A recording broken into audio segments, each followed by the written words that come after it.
Selamat pagi Bapak Ibu dan Saudara yang kasih Tuhan.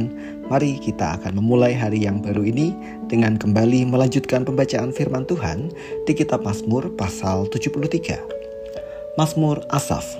Sesungguhnya Allah itu baik bagi mereka yang tulus hatinya, bagi mereka yang bersih hatinya. Tetapi aku sedikit lagi maka kakiku terpeleset, nyaris aku tergelincir. Sebab aku cemburu kepada pembual-pembual kalau aku melihat kemujuran orang-orang fasik. Sebab kesakitan tidak ada pada mereka, sehat dan gemuk tubuh mereka. Mereka tidak mengalami kesusahan manusia, dan mereka tidak kena tulah seperti orang lain. Sebab itu mereka berkalungkan kecongkakan dan berpakaian kekerasan. Karena kegemukan kesalahan mereka menyolok, hati mereka meluap-luap dengan sangkaan. Mereka menyindir dan mengata-ngatai dengan jahatnya, hal pemerasan dibicarakan mereka dengan tinggi hati.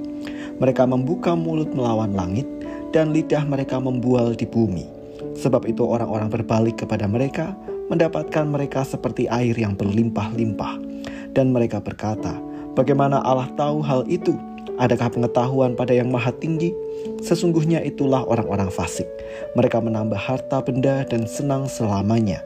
Sia-sia sama sekali aku mempertahankan hati yang bersih dan membasuh tanganku tanda tak bersalah.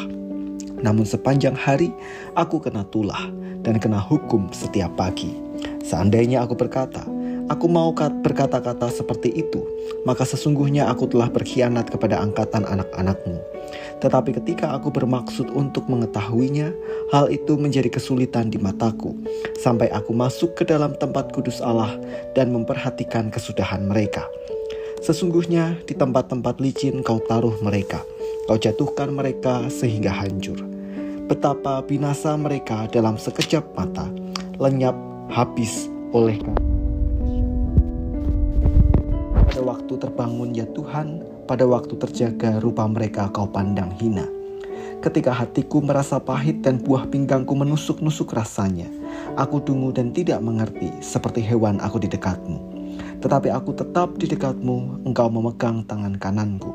Dengan nasihatmu engkau menuntun aku, dan kemudian engkau mengangkat aku ke dalam kemuliaan. Siapa gerangan ada padaku di surga selain engkau? Selain engkau tidak ada yang kuingini di bumi. Sekalipun dagingku dan hatiku habis lenyap, gunung batuku dan bagianku tetaplah Allah selama-lamanya. Sebab sesungguhnya siapa yang jauh daripadamu akan binasa. Kau binasakan semua orang yang berzinah dengan meninggalkan engkau. Tetapi aku suka dekat pada Allah. Aku menaruh tempat perlindunganku pada Tuhan Allah, supaya dapat menceritakan segala pekerjaannya. Mengapa orang fasik justru tampak mujur? Itulah pertanyaan yang muncul dalam Mazmur kita hari ini.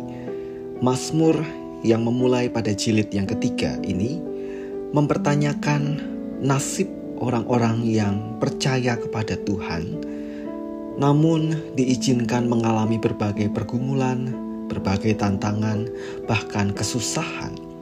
Sedangkan orang-orang yang tampak tidak hidup percaya kepada Tuhan, tidak hidup sesuai dengan kehendak Tuhan, justru mengalami kemujuran, mengalami hal yang baik, mendapatkan kekayaan, mengalami keberhasilan.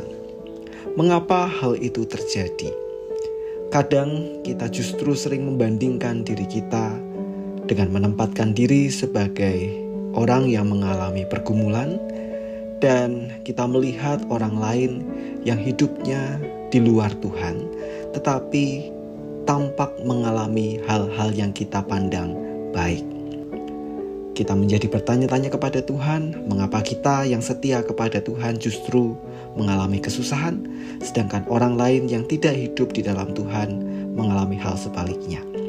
Bahkan ada kalanya kita menyaksikan orang-orang yang jahat, orang-orang yang memiliki motivasi tidak baik, hati yang tidak bersih, justru tampak hidup baik-baik saja. Syukur pada Tuhan, Mazmur tidak hanya mempertanyakan mengapa Allah tampak membiarkan situasi ini terjadi. Pemazmur pada akhirnya menunjukkan perbedaan yang kelak dialami oleh kedua orang ini. Orang yang berbuat jahat atau hidup tidak seturut dengan apa yang Tuhan kehendaki, bahkan tidak percaya kepada Tuhan yang disebut dengan orang fasik, pada kesudahannya akan mengalami hidup jauh dari Tuhan, bahkan mengalami hal-hal yang menjadi balasan atas perbuatan mereka.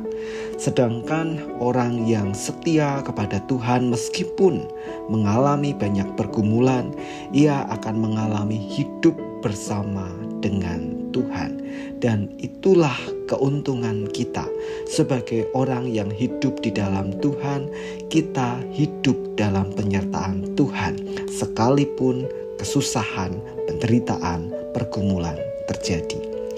Hanya tugas kita adalah kita perlu belajar untuk memandang segala sesuatu yang Tuhan izinkan terjadi pada sudut pandang Allah itu sendiri. Bahwa Allah ingin membentuk kita untuk menjadi pribadi yang tetap setia kepadanya meskipun hal-hal yang tidak kita inginkan terjadi. Dan bahwa yang kedua, Allah ingin kita untuk belajar tetap melakukan apa yang benar sekalipun kita ditimpa kesusahan dan menyaksikan orang lain yang hidupnya tidak benar mengalami kemujuran, karena kelak pada akhirnya semua akan menerima balasan atas perbuatannya. Dan agar kita bisa memiliki sudut pandang Allah, kita perlu memiliki keintiman dengan Allah.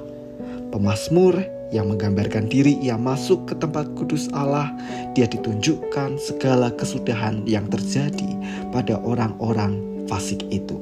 Maka ini berarti hanya kepada orang yang dekat kepada Tuhan, orang yang memiliki relasi intim dengan Tuhan, ia sanggup melihat kebaikan di dalam keburukan, ia sanggup melihat pada sudut pandang Tuhan, dan pada akhirnya ia tahu bahwa ia tetap harus mengerjakan apa yang benar, ia tetap mengerjakan imannya, ia tetap harus percaya kepada Tuhan meskipun ada banyak pergumulan yang Tuhan izinkan terjadi. Mari kita berdoa. Tuhan, kami mengucap syukur atas firman-Mu.